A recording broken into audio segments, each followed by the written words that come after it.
সেনেকার পক্ষ থেকে লুসিলিয়াসের প্রতি চিঠি। শুভেচ্ছা প্রিয় লুসিলিয়াস, নিজের স্বাধীনতার দাবি জানাও।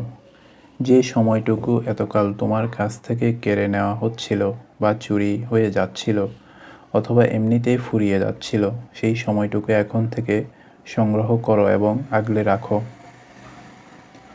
নিজেকে বোঝাও যে আমার লেখা কথাগুলো সত্যি। আমাদের কাছ থেকে কিছু মুহূর্ত ছিনিয়ে নেওয়া হয়, কিছু মুহূর্ত চুরি যায়, আর কিছু মুহূর্ত এমনিতেই মিলিয়ে যায়। কিন্তু অসতর্কতার কারণে যে ক্ষতি হয় তার চেয়ে লজ্জাজনক আর কোনো ক্ষতি নেই।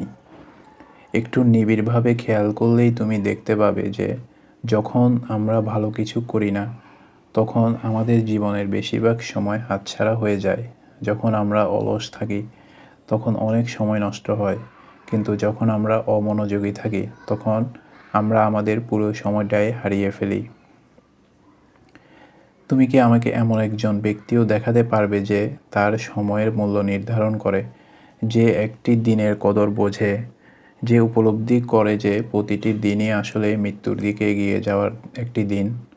আসলে মৃত্যু শুধু আমাদের সামনে অপেক্ষা করছে, এমনটা ভাবা আমাদের ভুল।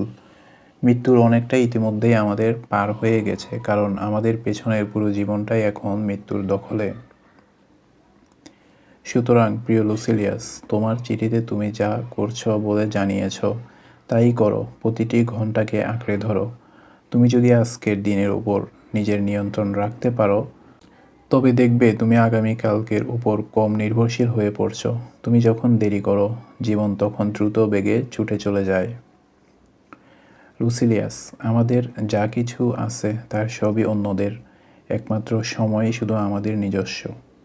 প্রকৃতি আমাদের কেবল এই একটি ক্ষণস্থায়ী ও পিচ্ছিল জিনিসেরই অধিকারী করেছে, অথচ যে কেউ চাইলেই আমাদের এর অধিকার থেকে বঞ্চিত করতে পারে।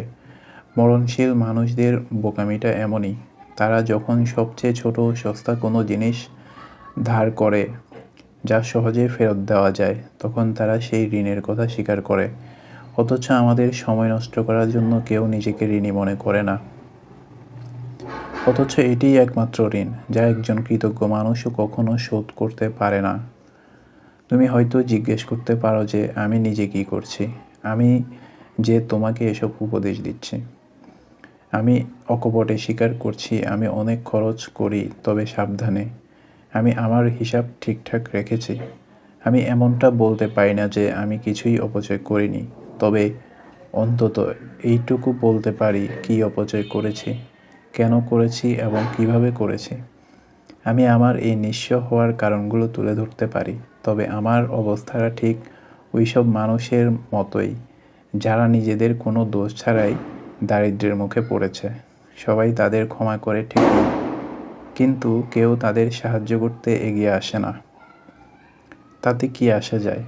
আমি মনে করি একজন মানুষের কাছে অবশিষ্ট সামান্য জিনিসটুকুই যদি তার জন্য যথেষ্ট হয়, তবে সে মোটেও দরিদ্র নয়। তবুও আমি চাই তুমি তোমার দিক থেকে তোমার যা আছে তা সংরক্ষণ করো, আর এই কাজ খুব জলদি শুরু করো। কারণ আমাদের পূর্বপুরুষদের কথায়, ভাণ্ডার তলানিতে এসে ঠেকলে মিতব্যয়িতা করতে শেখা বড্ড দেরি হয়ে যায়। পাত্রের তলানিতে কেবল যে খুব সামান্যই অবশিষ্ট থাকে তা নয়, তার মানও হয় সবচেয়ে নিকৃষ্ট। বিদায়।